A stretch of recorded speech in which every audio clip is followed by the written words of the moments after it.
just start with some comments about the context for the webinar. In 2018, USAID launched the Journey to Self-Reliance, and the President's Emergency Plan for AIDS Relief, or PEPFAR, set specific targets for local partners.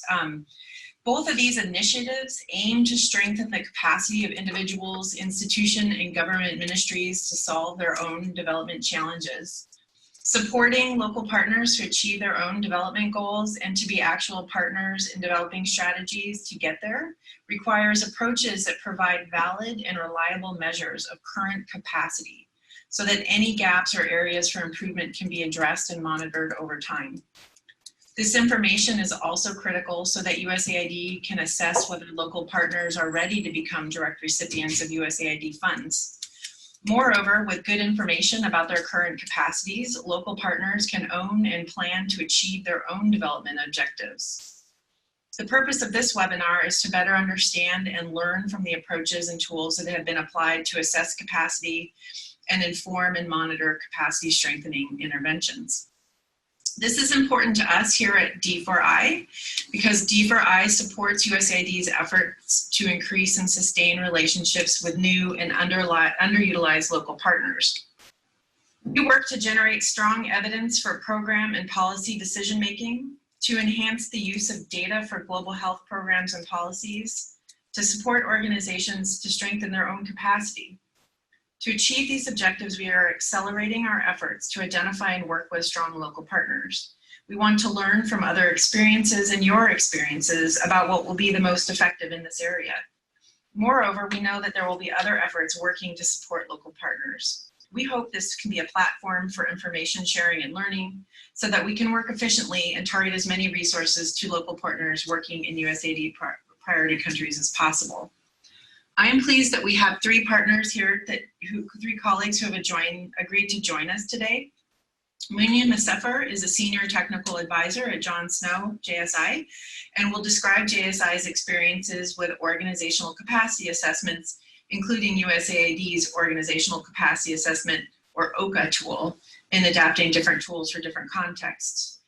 Nicole Giudice is a senior technical advisor with the Health Policy Plus project at Palladium and will describe that project's experiences adapting the OCA and other tools to strengthen and advance health policies in low and middle income countries.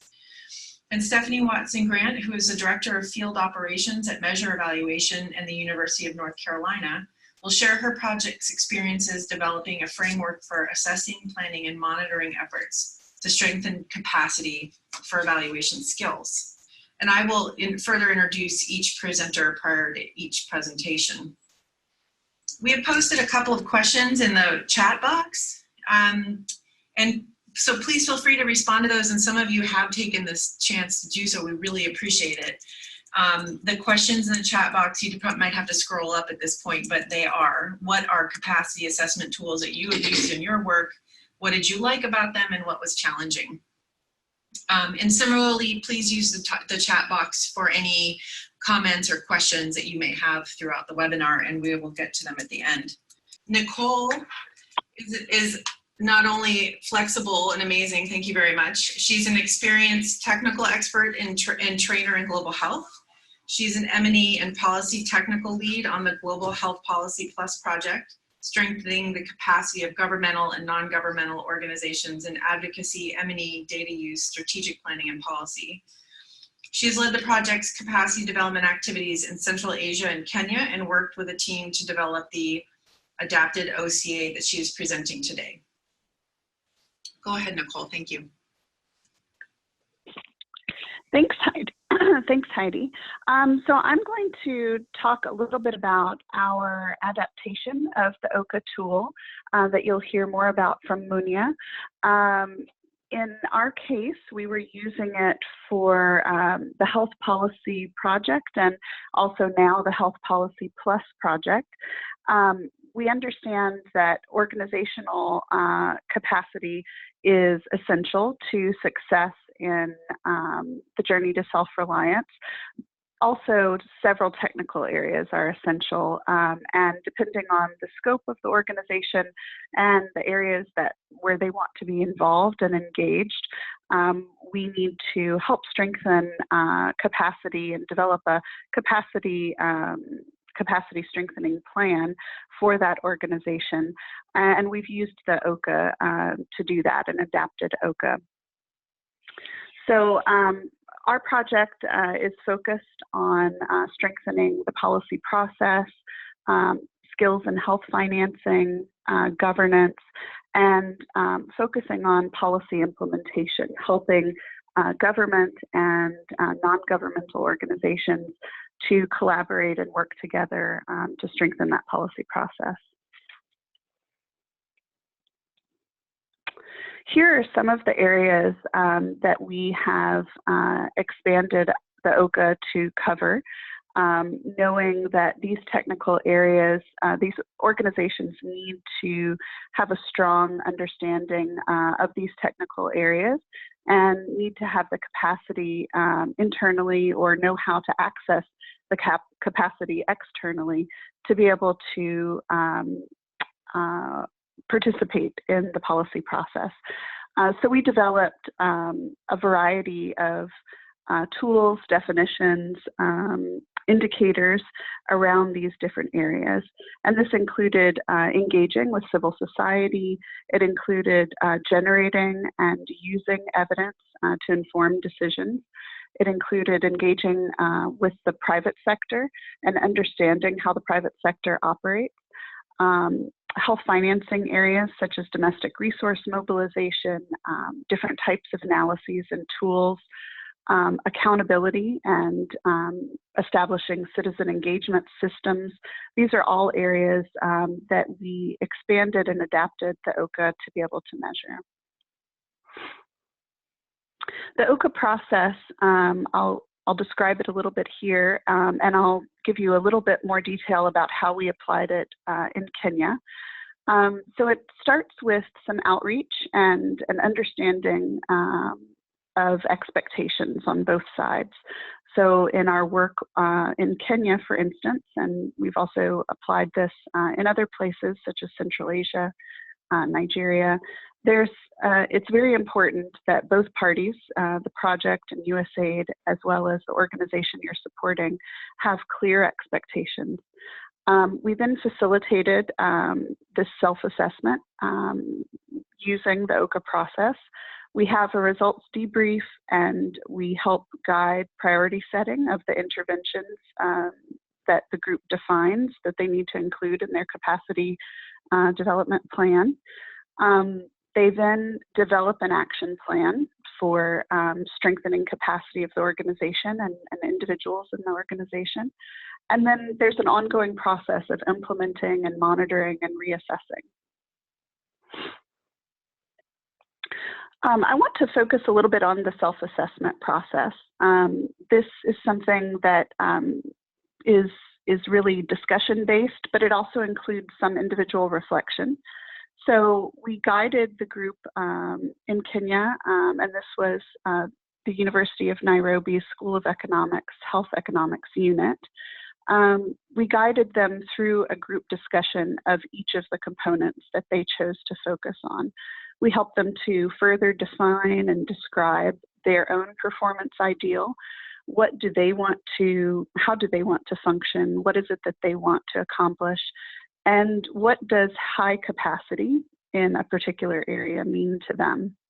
So for instance, if we're talking about engaging with the government to understand their data needs, we would have listed out a variety of competencies that would be required, and then we would discuss these competencies with the group so that everyone has a common understanding of what these competencies involve and is engaging in that self-assessment process on that same page.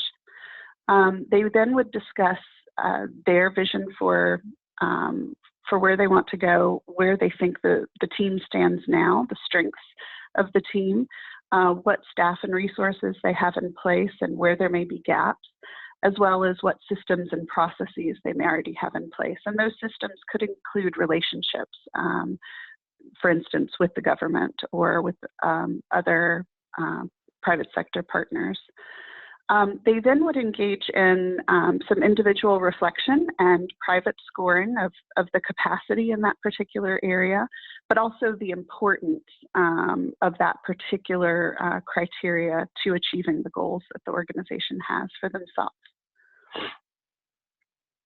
And this is just a snapshot of one of the scoring sheets that the team would use in assessing their own capacity.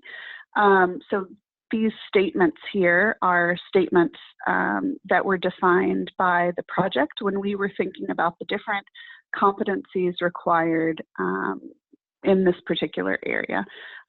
So these are just some of the competencies, and as I mentioned, we would have a discussion of these competencies, and then there would be individual reflection and scoring. We would feed this into a spreadsheet, which we found really useful to help visualize the outcomes of of the actual OCA. So this spreadsheet, it was an Excel-based spreadsheet, and we would input the individual scores, and it would analyze the data and generate graphs for the debrief and reporting and action planning. It compiles graphics that show the areas for improvement to help guide planning and focus attention on those areas for improvement. But there's the opportunity to look at each separate area assessed. Then we went through the action planning process. So after prioritizing based on the analysis with the spreadsheet I just showed you, once they had prioritized some areas, they would start to define how to fill those areas.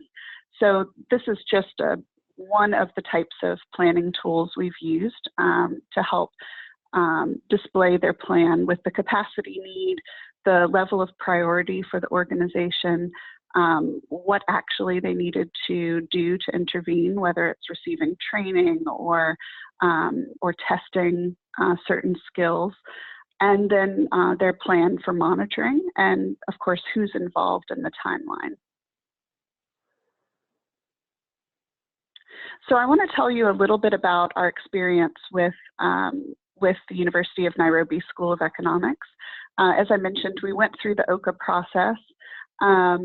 We found that in their capacity development plan, there were a few things that were highlighted through that process. One is that they wanted to have a better mastery of costing methodologies. It was something that they were commonly asked to conduct for government, but also for other potential clients. So they wanted a training workshop, and they wanted ongoing coaching. And this was something that they envisioned incorporating into their curriculum and sharing with students on an ongoing basis. Another area for improvement was policy communication. So the University of Nairobi's staff identified that they needed to be able to improve communication with different clients, including government, and needed some training on that and coaching. They wanted to establish an internship program to provide real-world experience to their students. They wanted to raise awareness of potential clients, of the skills and expertise available at the university. And then also they wanted to identify incentives for faculty to engage students in consultancy assignments and be able to extend the learning that the consultants were having to students as well.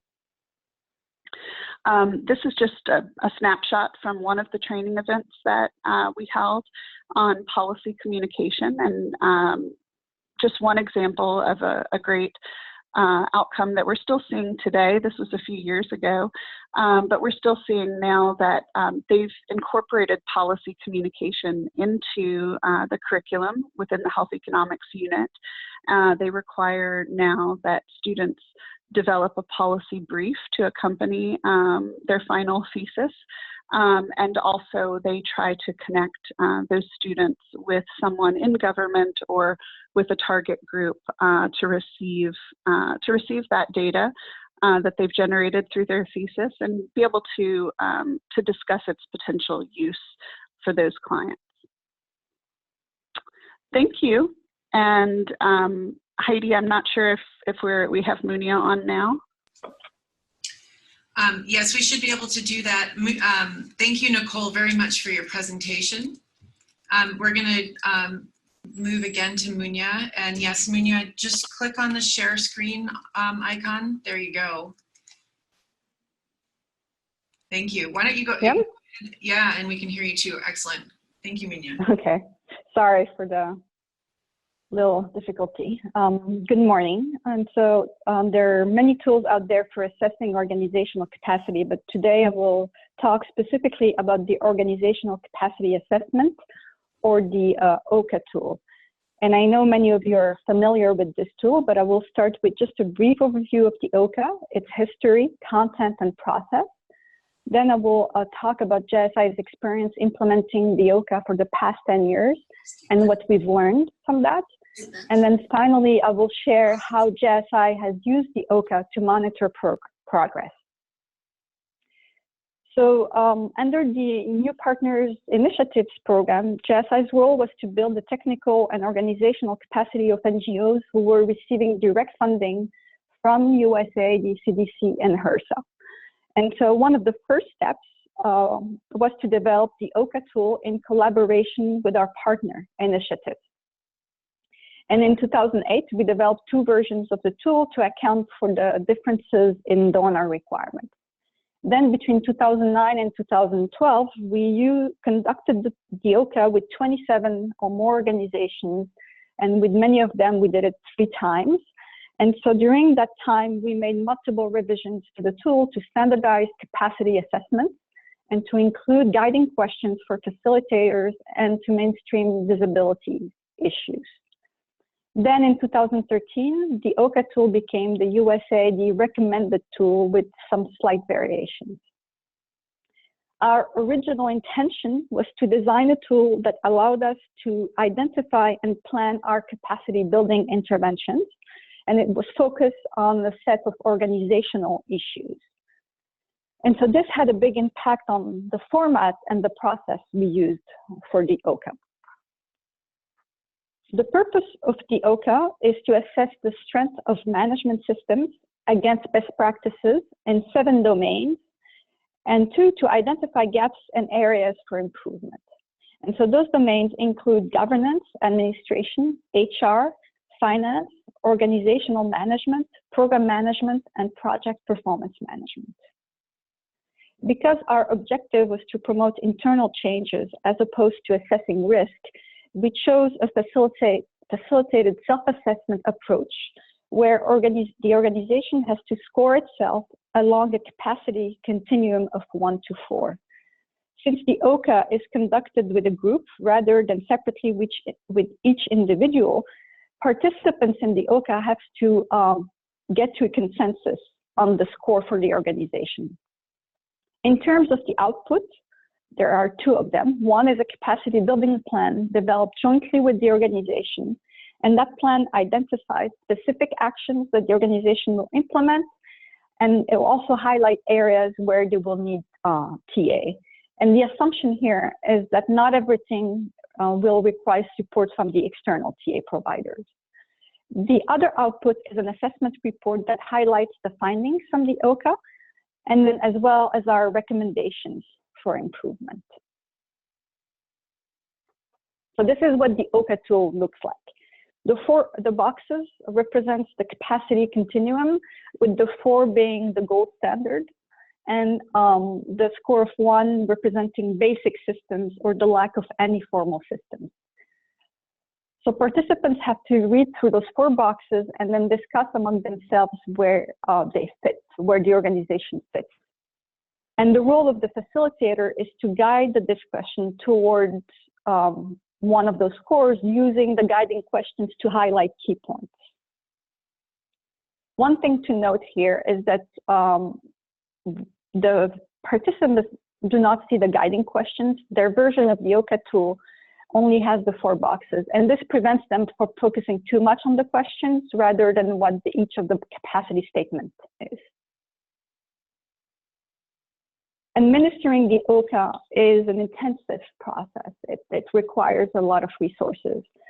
Typically, you would need 2 to 3 facilitators with OD experience, finance, and program management experience.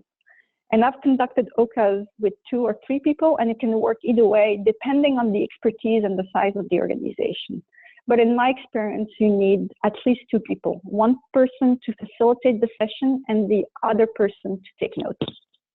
In terms of time, the full OCA takes about 3 days to go all of the 49 sections. So 2.5 days would be spent of scoring the sections, and then an additional half day is needed to develop the capacity building plan.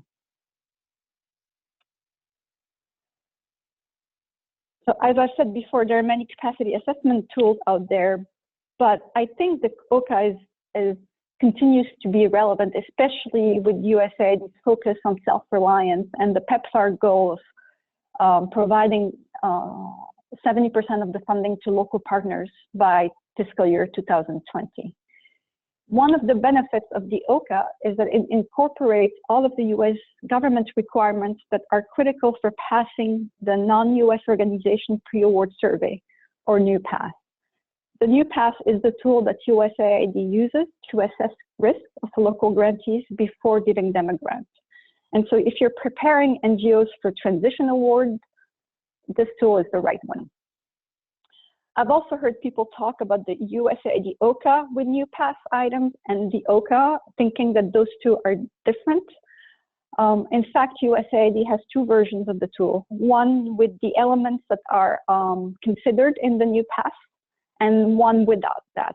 And so what this assumes that once an organization successfully passes the NUPAS, they no longer need to reassess the systems. So for example,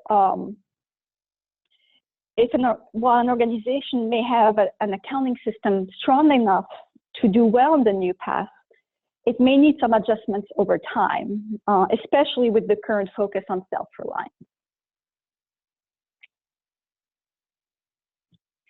So what we've learned from administering the OCA for 10 years with hundreds of organizations, we've learned that the context matters. It is imperative to adapt the tool to the context. And what we found is that the OCA can be overwhelming for small organizations and community-based organizations. And so what we've done at JSI is that develop a separate version of the tool that streamlines it to the key elements for the organization. We've also found that the OCA terminology and topics need to be adapted to the type of organizations. So for example, if you're working with a private sector organization or a public university, their governance system, structure, and terminology are quite different. So you probably want to revise the governance section of the OCA tool to reflect those differences. Finally, you want to only use the OCA topics that are relevant to the scope of your project. For example, if your objective is to build leadership capacity for a certain program, let's say around child labor, then you could add the OCA sections that are relevant to leadership and combine them with a few technical topics. And we've done that at JSI. We've developed a number of technical capacity assessments, or TCAs, using the same process and format as the OCA. Over the years, we've also learned that the process really matters. The first thing is that you want to build on previous assessments. Before you go and conduct the assessment with the organization, you want to learn what other assessments they've gone through in the past, what came out of them, what their experience was, and then as you introduce the facilitation team, you want to clearly explain how your work will complement what's been done in the past. The other thing that we learn is that we should really focus on listening to the organization and try to establish that trust. Often the assessment is your point of entry to the organization, and if you're going to build their capacity over time, they really need to be trusting you. And so what we've done, we've tried whenever we conduct the OCA, we tried not to impose a score or a specific action. The other thing is that the OCA really provides a good insight into the internal dynamics of the organization and the likelihood that they will embrace the TA. By just observing the participants interact amongst themselves, you can learn a lot about the leadership style of the senior management and whether or not the organization is just trying to look good or seeing this as really an opportunity to learn. Finally, we were told by participants that this OCA can be a forum for participants to learn more about specific topics related to management. So when I've conducted OCAs, I usually let the conversation flow a little bit before moving on to the next topic. So we can certainly use the OCA to monitor progress, and one of the ways to do that is through the capacity building plan. And so I have an example here on the slide, and I won't go into the details, as I know Nicole just went through a similar tool. But what we do to monitor the OCA is that we have this on the right side of the action plan, we have a follow-up column, and this is where we would record the status of the activities. So when we do meet with the partners on a regular basis, we would note any action items that have been completed, and if there are bottlenecks or delays, we would also figure out why and how we can help to make those activities happen. We can also conduct repeat OCAs to assess progress, obviously as budget allows. When you do repeat the OCA, it provides a good insight into how well the organization has internalized those management practices. And we've also noticed that the discussion tends to be more focused to try and resolve specific problems and issues faced by the organization. And typically what we've noticed is that they have, participants usually have a better understanding of what they didn't know before and have a more nuanced perspective on the strength of their system. And this is why we do not recommend using the OCA scores to assess progress. Those scores, because it's a self-assessment, those scores tend to be biased based on how familiar the organization is with the tool and how comfortable they are with the TA provider. And when we've done repeat OCAs, we've actually noticed that the scores drop the second time, but then they tend to go back up the third time that you do the OCA. So while the OCA can be used to facilitate and monitor progress, it is a tool that is designed to facilitate internal changes. As such, the OCA focuses on outputs, short-term internal changes, such as whether or not an organization has the required policies and procedures in place. When it comes to measuring outcome, the OCA tool can be used in conjunction with other tools, such as the Organizational Performance Index, or OPI, which is also a tool recommended by USAID. And as I understand it, and I've never used the OPI, is that this tool measures the change in organizational performance that results from this increased capacity. The OPI tries to get to the so what question. So what if an organization has an improved governance system? Are they more efficient? Are they more, do they perform better? And I know there are many other efforts out there to measure this. So I think I have run out of time, and I hope that this has been a success, a useful introduction to the OCA. Thank you. Thank you very much, Munya. That was very interesting. I appreciate you bearing with us while we got it up for presentation. We're going to turn now to Stephanie Watson-Grant, who is the Deputy Director, or the Field Director for Field Programs with Measure Evaluation Project. She has 17 years of experience in public health and development and experience with a diverse portfolio of work, including evaluation, capacity building, and leading a multi-partner technical working group, which developed guidelines for developing capacity building plans. Stephanie, go ahead when.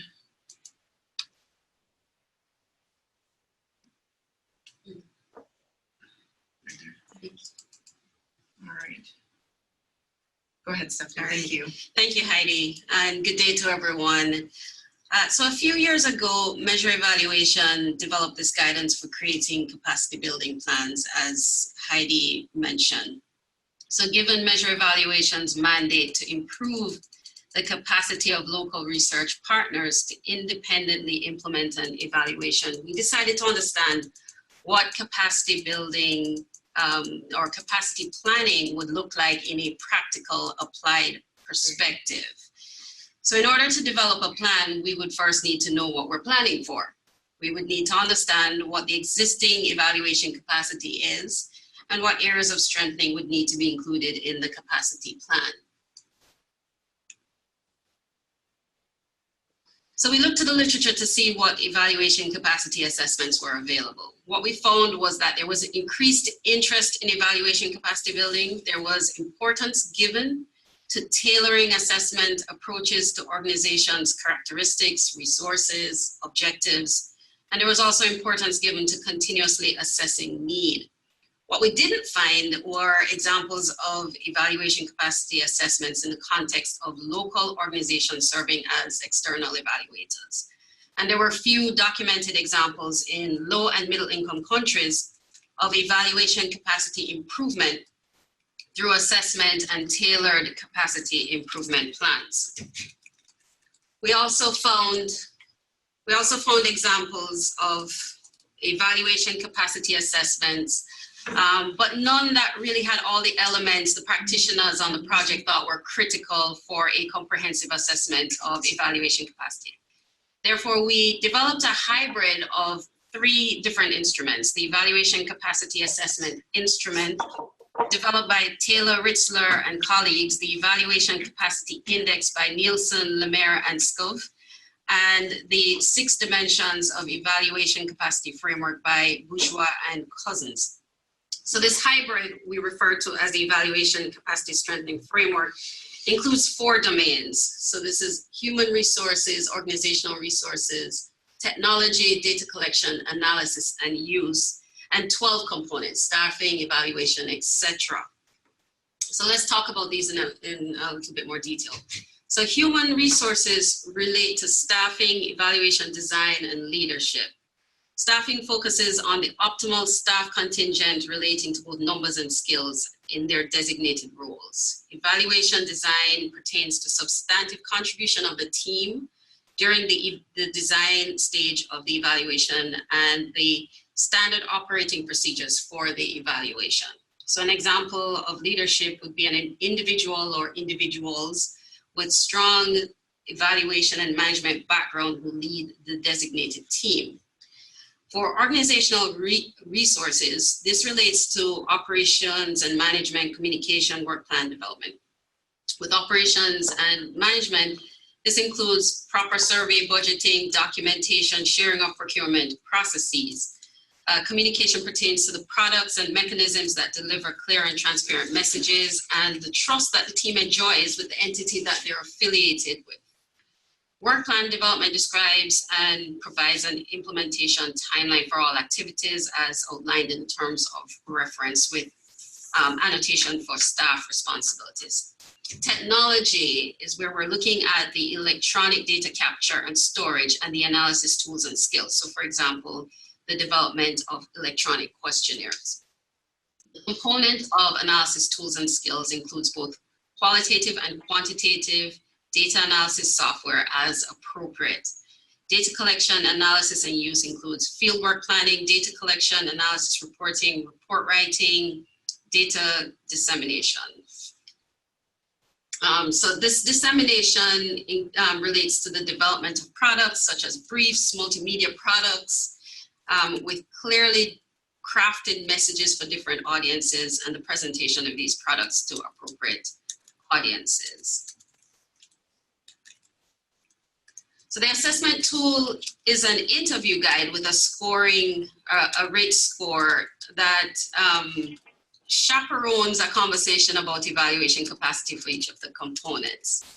At the end of the conversation, areas that would benefit from capacity enhancement are identified. The capacity building plan is a simple planning matrix that includes a statement about the capacity gap, what interventions could be implemented by whom, when, what benchmarks are to be met. So we've approached this fairly simply. That is, evaluation capacity is enhanced or strengthened when the interventions are completed and the benchmarks are met. We completed pilots in 4 countries, so 5 pilots in 4 countries. And it's important to note a few things about these pilots.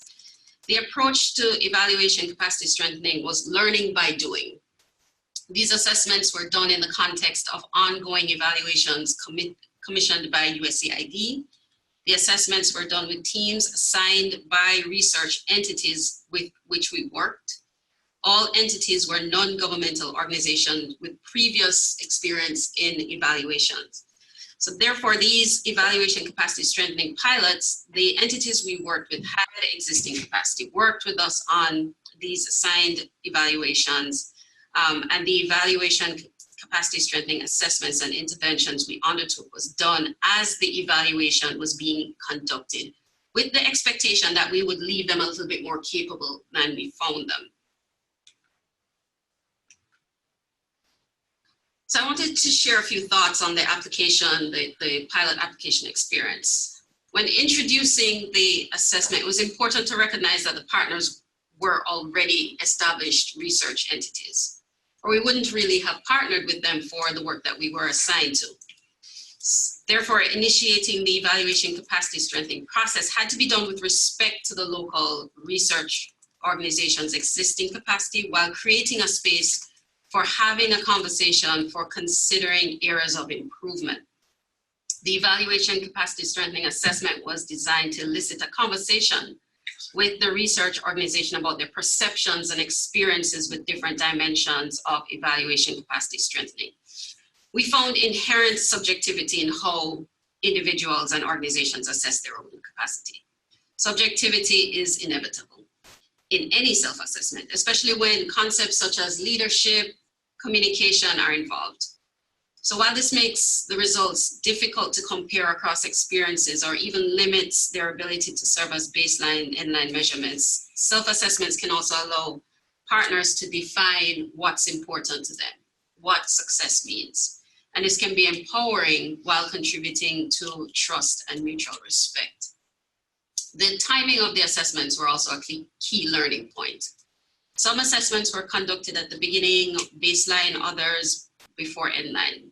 Completing the assessments at the start of the relationship means that the assessments can be used to develop a propulsive plan for evaluation capacity strengthening that's implemented during the time that we're working together. So done at the beginning, it can be used for these planning purposes, but if it's done at the middle or near the end, it's more useful for reflection on the capacity of the organization. So it's important to restate our measure of achievement, that evaluation capacity is strengthened when the capacity strengthening interventions are completed and the benchmarks are met as outlined in the plan. The interventions and the benchmarks are therefore conditioned by what's feasible during the relationship and what resources are available for this plan. So the plans had to be short and pragmatic. So we see many opportunities for the application of this toolkit. So there's USAID's Journey to Self-Reliance, defined as a shift to local capacity and demonstrated commitment by local actors. And there's PEPFAR's goal of shifting 70% of funding to local partners by fiscal year 2020. To state the obvious, this toolkit contributes to strengthening capacity of local organizations, but it demonstrates the commitment of the local organization through its active participation in the strengthening process. It's important also to note that the strength of this toolkit is how comprehensive it is in assessing capacity and planning for institutional strengthening within the context of collaborative implementation of an evaluation. Ultimately, the toolkit is most likely to be useful as a tool for generating discussion, setting expectations, confirming or establishing evaluation capacity, and developing evaluation capacity strengthening plans. So depending on the resources, such as time and funding, other tools and approaches, such as the OCA, the NUPAS, the non-US organization pre-award survey, or tools such as Management Sciences for Health, FINMAT, can be used to dig a little deeper into areas for improvement identified by local partners. So think of this tool as a map, helping to determine where to begin the journey to capacity or strengthening. Thank you. Great. Thanks, Stephanie. There's some, thank you, Stephanie, and thank you to all the presenters. There are some really excellent comments and questions and experiences in the chat. Not all of which is necessarily going to all the attendees, some of us just going to the panelists. So we're going to try to do our best to turn now to some of that discussion. I would like to, there's a question that just came in recently that, you know, an assessment does not necessarily equal strengthening of capacity. And I think that's a really important point. So I would like each of the presenters to discuss briefly how the, you know, that relationship between what an assessment, the value of doing an assessment, but yet what the real purpose is to, you know, help, you know, local organizations meet their own development goals. Maybe start with Stephanie. Sure. Thank you, Heidi. So as I mentioned, the assessment process, as we have implemented it using the evaluation capacity, the evaluation capacity strengthening tool, is really a conversation. It's building trust. It is a self-reflection. It is a guided self-reflection. It's a way for people to understand what their capacity is. And so it's not the capacity building process, it's the beginning of the process. And it's a way of identifying areas that an organization wants to improve. It's a way of establishing what success looks like for that organization. It's a way of determining what the goal of capacity for the organization may be, and then putting together a plan for getting to that goal. So quite right, the assessment is not capacity building, but it is the first step towards the interventions, the capacity interventions that would need to be done with an organization. Nicole or Munya, would you like to respond? This is Nicole. I would be happy to share. I agree with Stephanie. The assessment is just the first part. It's essential to establish understanding of what the organization wants to achieve, and but the part about digging in and building capacity is essential, and it involves a wide variety of partners. My lessons learned looking at, you know, some of the most successful interventions in capacity development from my own experience have been an openness on the part of the organization, the USAID mission, and our project to engaging partners outside of those who may be typically seen as the ones to provide organizational or technical capacity development. So we ended up working with partners that were not historically working in health, but had historically worked in democracy and governance. We were engaging with partners who had built capacity from the perspective of financial accountancy and business planning. We were also engaging on how to monitor from an umbrella organization's perspective, how to monitor subgrantees in a way that built trust. So I think that the different modalities as well as the different perspectives that we were allowed to bring made it a rich and more successful capacity development endeavor. Yeah. This is Munya, and I would just add to that for us, the capacity building plan becomes our plan for working with that organization. So we follow up on action items that are in the plan, and that informs our own overall plans for providing capacity building support, whether it's a group training, if we see that there's a common link across all of the organizations, or bringing in expert assistance around accounting systems or strategic planning. And we also try to use local resources as well. So this is, for us, the assessment is a way to determine what the organization really needs based on what they think, not what we would anticipate they would need. Thanks, Munya.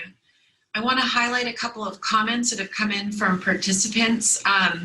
One comment from Eric Ndofor says that countries and communities are being assessed year in and year out, and somewhat the same recommendations provided, which end on the shelves. And besides, there is also assessment and evaluation fatigue. Evaluators need to continue working with MOH to design and plan, to operationalize and implement recommendations and actually implement the plan. Another point that has been raised by a couple of different participants is this issue of resources and financing for these assessments or implementation of any sort of plans to help strengthen institutional capacity. And so, and it is a challenge, and I think that the point is well taken, is that they're not always funded to the extent they actually need to be able to be adequately implemented in terms of the recommendations. One of the questions was a little bit earlier about, and maybe the panelists' experience related to administering in this case it was specific to the OCA, but working with platform or umbrella organizations and how to modify those tools for that type of situation. I'm going to assume that a sort of a platform or umbrella organization refers to a situation where there's a larger organization and maybe several smaller affiliates in local at the local level. But maybe you all could talk briefly about your experiences in adapting different tools, what you use to guide the adaptation.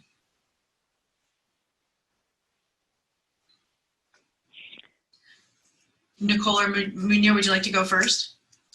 Sure. So I've recently used the tool with an umbrella association organization, and I think for them it got them to really. Some of the topics were quite similar because the OCA covers organizational issues which are relevant to many different types of organization. But I think the area where it got them thinking was around the organizational aspect. Things like strategic planning, and it really made them think about who they are in an organization and what their role is vis-a-vis their members. You know, reflecting on whether or not they would start implementing programs rather than supporting their network to implement programs. So it led to a very useful discussion for them, and then the outcome of that was that they really had to rethink who they were and how they were supporting and what it meant when they were supporting and building the capacity of their NGO members. But I did find in some of the other areas, the more standard management areas like HR, there's not a big difference. Yeah, to build on what Munya said, I completely agree with all that she said. We also had a similar experience, and it expanded the discussion a bit.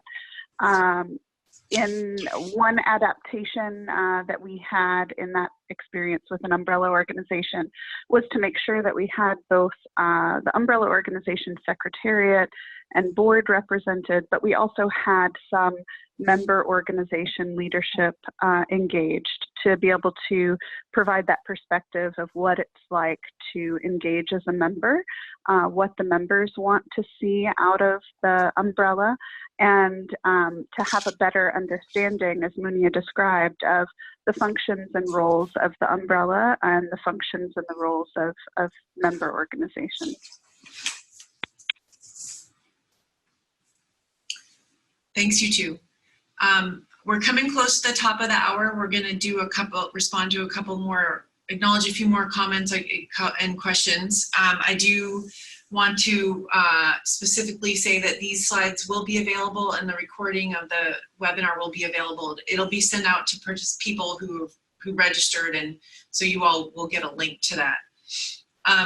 Another important question was related to how to monitor and how to establish benchmarks and monitor those benchmarks in terms of how capacity is progressing among the organizations. Stephanie, is that something you could speak to? Sure. So the capacity strengthening plan, one of the components of it is to develop benchmarks. So once an area of improvement has been identified, the local organization is asked to develop a benchmark. What would they like to achieve? And then to talk about steps to achieving this benchmark. That's part of the capacity plan. And then, the usual parts of a plan, the roles and responsibilities are outlined for different members of the team. And if any resources are needed to achieve the benchmark, that's also included in the plan. So it's very clear that this plan is, it's success outcome driven, and it is the area of improvement is the way that it's planned for is through benchmarks, achieving benchmarks. Thanks, Stephanie. So we've reached the end of the hour. I would like to thank all of our participants and panelists here today. And we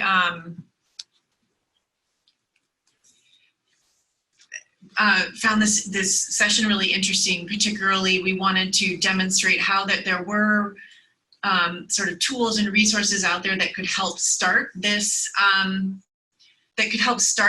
discussion with local partners about what they may have in terms of their own development goals in building and strengthening their own capacity. And the point is well taken about the need to really make it meaningful for those local partners who are engaged in this process, and that they are working to achieve their own development objectives. I hope we continue to discuss these issues, especially in light of different organizational and USAID priorities and the journey to self-reliance. So thanks to everybody today. And again, we will be sending a link to the presentations and the webinar recording. Thank you.